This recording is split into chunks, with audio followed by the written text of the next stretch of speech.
first look. Okay, so I had already thought of that too, because, you guys are really on it. So we'll watch some Gravitron video, because that's fun.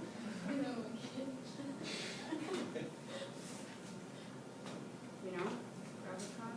Who's been on the Gravitron? Make you feel sick? Oh, I hate it.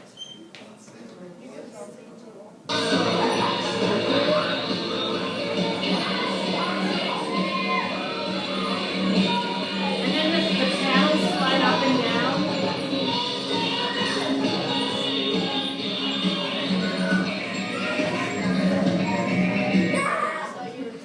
Okay, so you're getting sucked to the walls because of centrifugal force. Yeah. Okay, and then I also wanted to show you shot put. Same thing.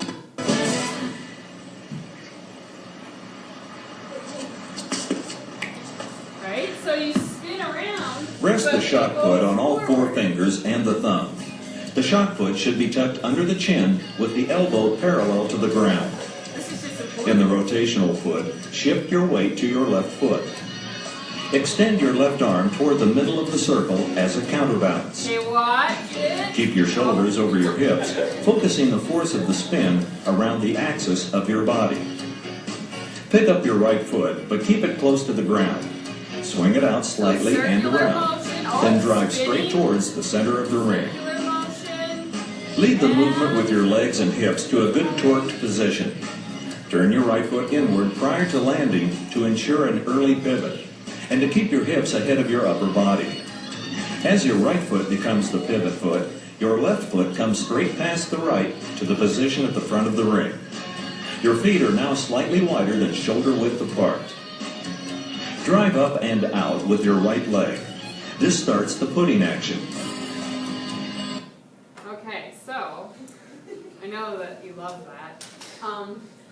So that centrifugal force basically was able to, it pushes the shot put with that much more force than if you were to just stand there and throw it, right? Because there's centrifugal force, whoa, and then you throw it. And there's that much more acceleration.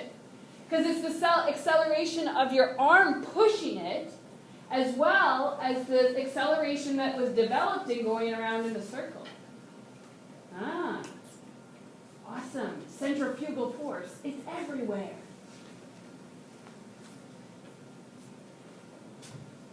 Just calm down, everyone. Okay. So, let's draw what this would look like. So turn your page if you haven't done so already. So circular motion is a really special case of two-dimensional motion. So the velocity is always directed along the tangent of the circle, and the velocity is perpendicular to the acceleration. So here, this is our velocity, its tangent, and our acceleration. So I'll put AC. Now, if you don't remember what tangent is, does everyone know what a tangent means?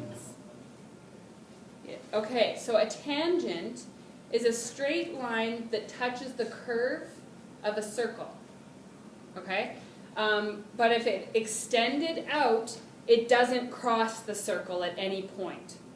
So a tangent is a line on the circle that if extended out, it doesn't touch the circle anymore. So we think about velocity as having been tangent. Okay? So let's say for this one that the object moves counterclockwise. So I'm going to draw in blue just the direction of motion. So the actual object, if it's being spun around, is just moving in the path of a circle, okay? But velocity is going to be tangent to the circle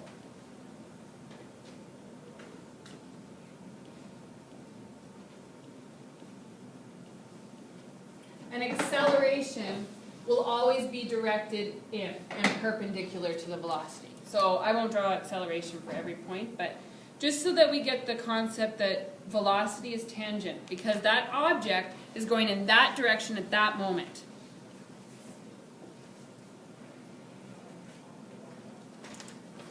Okay, so that's kind of our concepts of circular motion.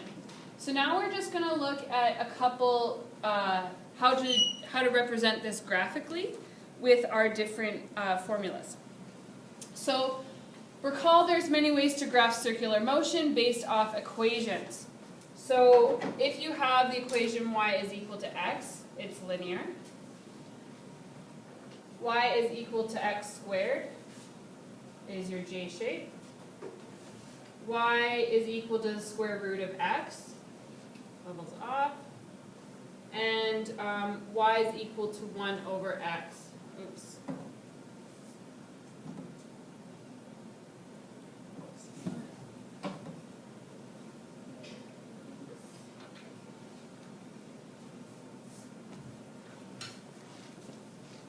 Okay. So if we were then to apply these mathematical graphs to our circular motion equations, it would be as such.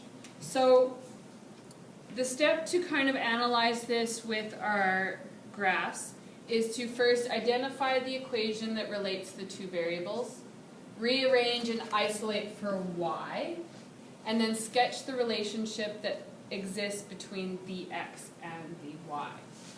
So right now I have A, C, and V. So which formula has both A, C, and V in it? So look at your front page.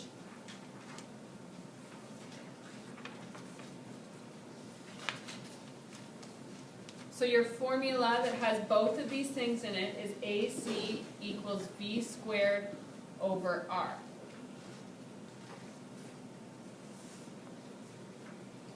Then step 2 says rearrange and isolate for y. So our y is AC. Well, it's already isolated for this way. So now let's look and compare that to a similar equation here. So AC is equal to V squared over R. That is similar in its equation, similar to y is equal to x squared.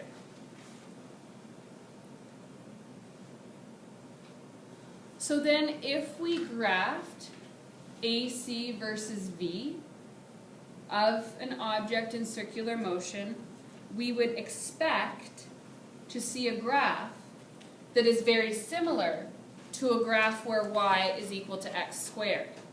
So what does y equal to x squared look like? Well, this one, right here. Y is equal to x squared. So we would expect to see something like this. That's what we would expect to see.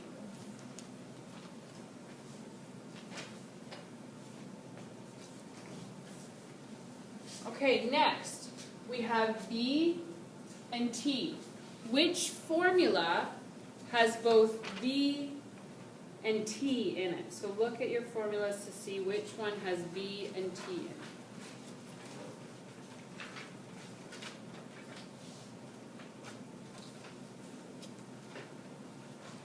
The very first one. So V is equal to 2 pi r over T. So it said to rearrange and solve for y. Well, that's already isolated for. So then we think, well, what does this kind of look like? This is similar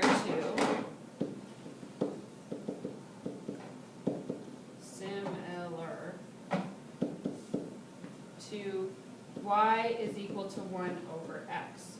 So then we look at the graph. Y is equal to 1 over x. And we would expect to then see it represented graphically similar. And we'll be working with this data and making a graph tomorrow too, so that should help you as well. Next we have V and AC.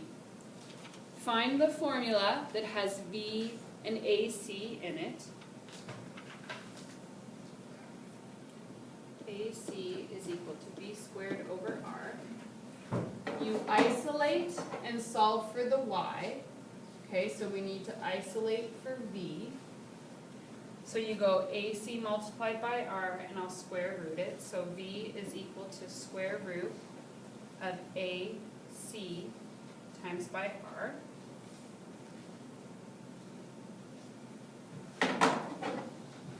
So this is similar to Y is equal to the square root of X.